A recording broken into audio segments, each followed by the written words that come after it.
video ਤੇ ਨਹੀਂ ਨਾ ਬਣਾਉਂਦੀ ਬਣ ਰਹੀ ਆ ਵੀਡੀਓ ਸਾਹਮਣੇ ਹੋਰ ਸਰ ਯਾਰ ਅੱਲਾ ਦਾ ਸ਼ੁਕਰ ਆਇਆ ਅੱਗੇ ਆਇਓ ਆਇਓ ਕੀ ਹਾਲ 7000 ਰੁਪਇਆ ਕੱਢੋ ਉਹ ਭਾਈ 7000 ਰੁਪਇਆ ਦੇ ਗੱਡੀ ਲਾਉਣ ਦੇ ਨਾ ਕਮੈਂਟ ਕਰੋ ਯਾਰ ਵੈਸੇ ਲੱਗਾ ਸ਼ੁਕਰ ਲੱਗਾ ਆਪਣੇ ਭਰਾ ਨਾ ਤੇ ਫੀਸ ਵੀ ਲੈ ਲਈ ਆ ਹਾਂ ਇਹ ਜਦੋਂ ਤੁਹਾਨੂੰ ਕਿਤੇ ਕੋਈ ਰਸਤੇ ਦੇ ਵਿੱਚ ਮੌਕਾ ਮਿਲਿਆ ਨਾ ਇਦਾਂ ਹੀ ਕਿਸੇ ਦੀ ਹੈਲਪ ਕਰ ਦੇਣੀ ਆ ਬਸ ਠੀਕ ਆ ਇਹਦੇ ਪੈਸੇ ਪੂਸੇ ਕੋਈ ਨਹੀਂ ਹੈਗੇ ਅੱਲਾ ਦੀ ਸਪੋਰਟ ਦਾ ਮਾਰੋ ਕਿ ਕਿਤੇ ਪਹੁੰਚੋ ਤੁਸੀਂ ਨਹੀਂ ਭਾਈ ਐਸਾ ਨਾ ਧੱਕੇ ਸ਼ਾਈ ਨਾ ਉਹ ਨਹੀਂ ਇਹ ਬਾਕੀ ਮੈਂ ਅੱਲਾ ਮਾਹੀ ਦੇ ਧੜਨਾ ਕੋਈ ਮੇਰੀ ਜਾਇਜ਼ੀ ਕੋਈ ਨਹੀਂ ਗਈ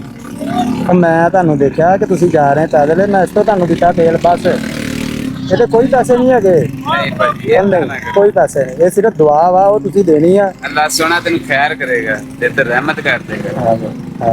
ਅੱਜ ਕਰੇਗਾ ਅੱਲਾ ਤੈਨੂੰ ਆਮੀਨ ਮਾਸ਼ਾਅੱਲਾ ਤੇ ਹੁਣ ਤੁਹਾਨੂੰ ਕਿਤੇ ਬੰਦਾ ਕੋਈ ਇਦਾਂ ਰਸਤੇ 'ਚ ਮਿਲੇ ਤੇ ਤੁਸੀਂ ਉਹਦੀ ਹੈਲਪ ਕਰ ਦੇਣੀ ਹੈ ਠੀਕ ਆ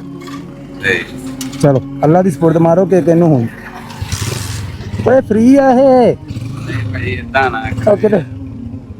ਕਿਤੇ ਸੋਚੀ ਪੈ ਗਏ ਕਿ ਪਹਿਲੀ ਪੈਸੇ ਦੇਣੇ ਹੀ ਪੈਣੇ ਆ ਫ੍ਰੀ ਆ ਇਹ ਨਹੀਂ ਭਾਜੀ ਗੱਲ ਹੋਏ ਨਹੀਂ ਆ ਹੂੰ ਕਿਉਂਕਿ ਤੁਸੀਂ ਵੀ ਅੱਲਾ ਮਾਹੀ ਦੇ ਪੈਸਿਆਂ ਦੇ ਲਿਆ ਤੁਸੀਂ ਕਿਹੜਾ ਫ੍ਰੀ ਉਹ ਕੋਈ ਗੱਲ ਨਹੀਂ ਯਾਰ ਅੱਲਾ ਦੀ ਸਾਡੇ ਤੇ ਰਹਿਮਤ ਅੱਲਾ ਤੁਹਾਡੇ ਤੇ ਵੀ ਕਰੇ ਠੀਕ ਆ ਮੇਰਾ ਭਰਾ ਮਾਰੋ ਕੇ ਕਿਤੇ ਤੇ ਪਹੁੰਚੋ ਹੁਣ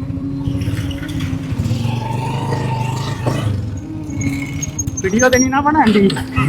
ਬਣ ਰਹੀ ਆ ਵੀਡੀਓ ਸਾਹਮਣੇ ਹੋਰ ਸਰ ਯਾਰ ਅੱਲਾ ਦਾ ਸ਼ੁਕਰ ਆਇਆ ਅੱਗੇ ਆਇਓ ਆਇਓ